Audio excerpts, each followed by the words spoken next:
Hey guys, this is Forsaken Reality here with the 11th episode of the RPG tutorial series. In this episode, we're going to import some new weapon models and set up slot rotation, which allows you to set the rotation of the held item for each individual item. This is useful because sometimes different packs, depending on the model designer, will set different default positions. So this will allow you to control that without having to pull the model out, put it in Blender or something, and reposition the default location. So without further ado, we'll get into that.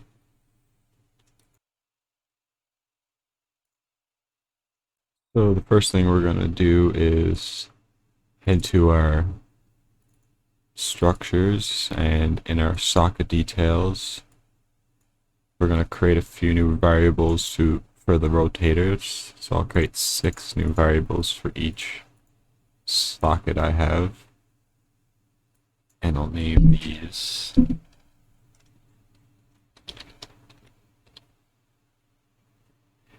and oh, and socket rotation R,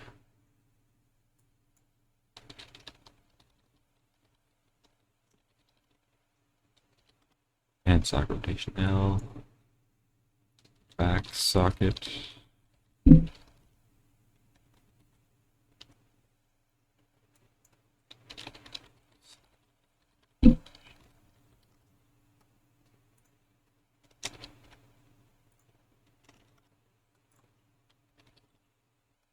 type of that. It wouldn't let me to correct it to a capital. Oh, waste socket rotation R, waste socket rotation L. And I should have probably set this at first, and you wouldn't have to do this at each one, but they're going to be rotators. And I'm just going to organize this a little bit. So 1, 2, 5. It's all personal preference, really. I think it looks better like this.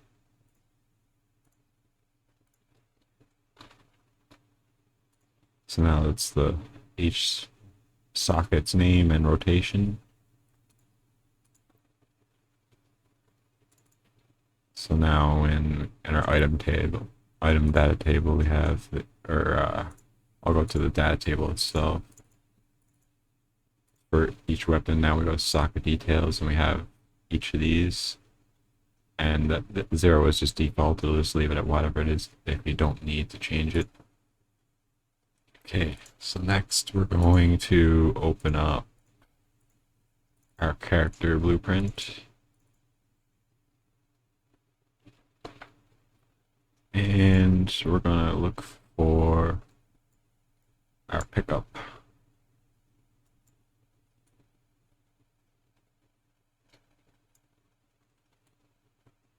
Let's put that in there a bit. And we're going to move this to make some room.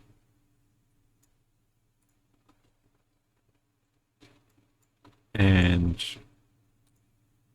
we want to keep the relative rotation when we snap to the target, so it doesn't change the rotation. And you want to drag out your holdable reference, get your holdable mesh. So reference to the mesh in the holdable that you're holding. And then you want to set relative rotation. Plug that in like this.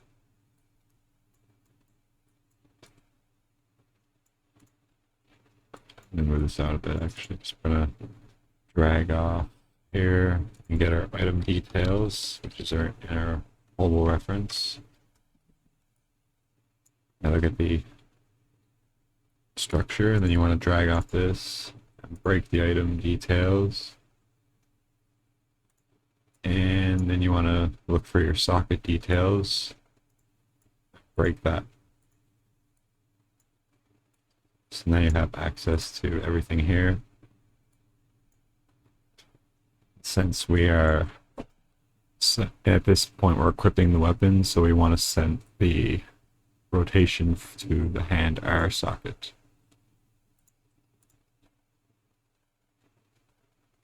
And we'll comment this set rotation with weapon used to adjust the rotation each weapon individually within the data table.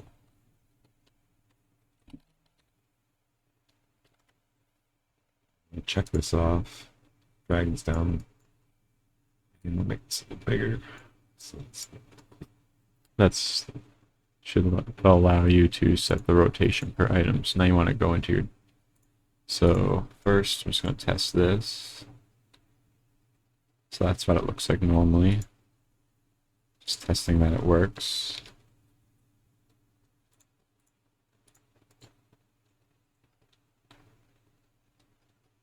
See, the rotation has changed.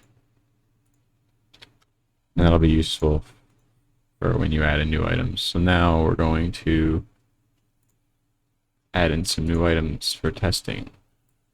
And because I don't want to use that sword anymore.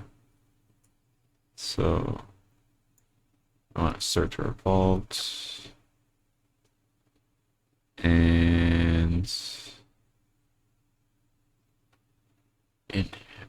if you don't have this already, you can just go download it for free from the Epic Market. You can pause this and download that. It's called the Infinity Blade Weapons. We're going to add that to our project, and just going to search. A little easier to find it. And project. That'll take a second here. Pause the video while actually it's done. Never mind on that. So now that we have our weapons, you'll notice that they're all skeletal meshes. And our system is set up for static meshes. We won't really need skeletal meshes for our weapons, so I'm just gonna make an axe, set up an axe to showcase. So you want to open up your skeletal mesh weapon, and you just want to click make static mesh and create the folder where you want it to go to, and static mesh.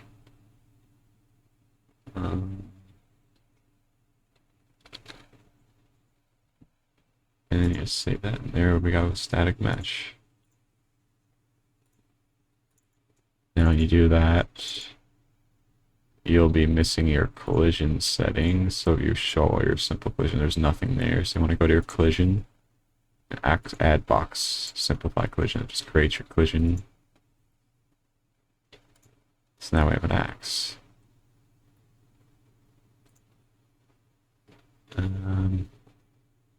Now we're just going to set this up in here as a second weapon you want to add.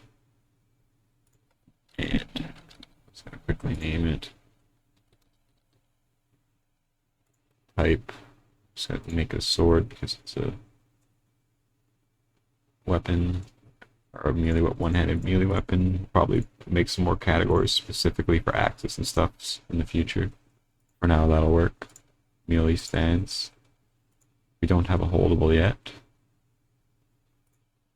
And our animation data, we can just, for now, we can just copy swords animation data and paste it on top of this, and that should give us our attacks. And save that. And now we'll create our blueprints for the item. So we want to go to our items, pickups, and create a child blueprint to the master pickup and call this BP underscore ax underscore p for pickup. That's what I'm using. And I'm just going to double check to see if I'm setting a mesh here. Yes, I am. So we want to set our ax mesh.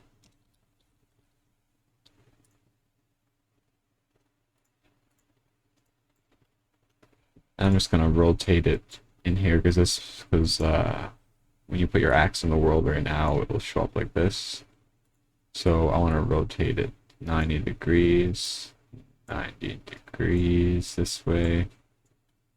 And I might slightly bring it up. See how it's rotated in the game. So yeah, I'll bring that up slightly so that when I place it in the world, I won't need to reposition it. Check that out so I can drag it up a little bit at a time. And that's good enough for me. You can adjust that yourself if you really need to. So that's the pickup. So now we want to go back to our foldables. Actually want to go to our ax blueprint again one more time and go to this. And I don't think we need to set our stance right there. I think I might actually need to remove that variable, but I'll double check it.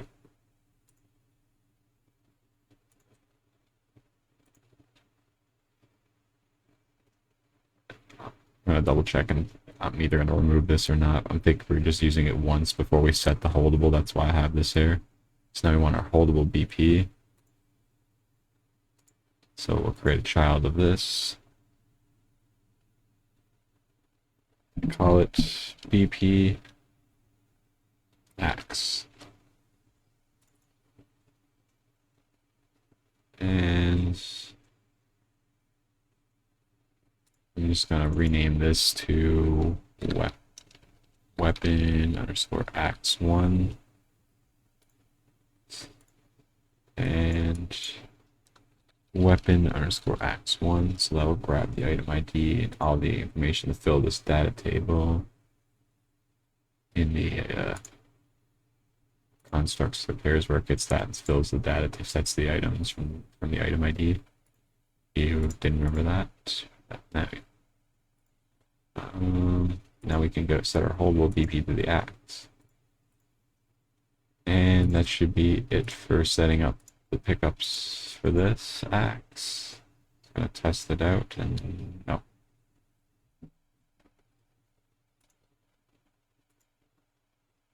Oh yeah, in the item you're gonna want to set the mesh here to ax.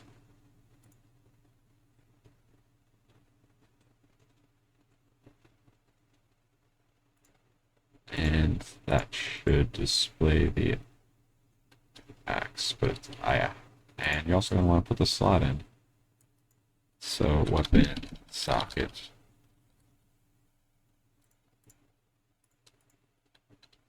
And there we go. You notice how the rotation's off because the weapon that I had made was set with a default flat rotation, while these ones are stood up straight. So this is why we created this in the data tables for instances like this. Now we can go. I actually have it set up on my test project so I can get the exact rotations for these items. I'm pretty sure they're the same across the whole pack. I put a little less for the Z axis because it's an ax, so it doesn't stick too much into the player's head, but that's why we'll set up an ax stance specifically later so that we can set up animation specifically, and there we go.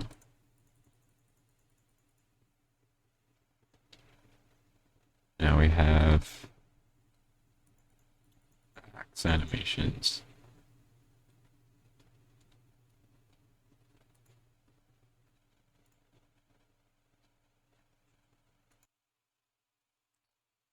I think that's going to be it for this video. If you liked if you have anything you'd like to say, then leave it in the comments below or join my Discord. Anything like questions or something. If you like the video, make sure to like, subscribe, I'll be uploading more. The next video will be on dealing with the attack trace, and I'll also import some more new animations from a few different areas I found that are free. So thank you. See you in the next video.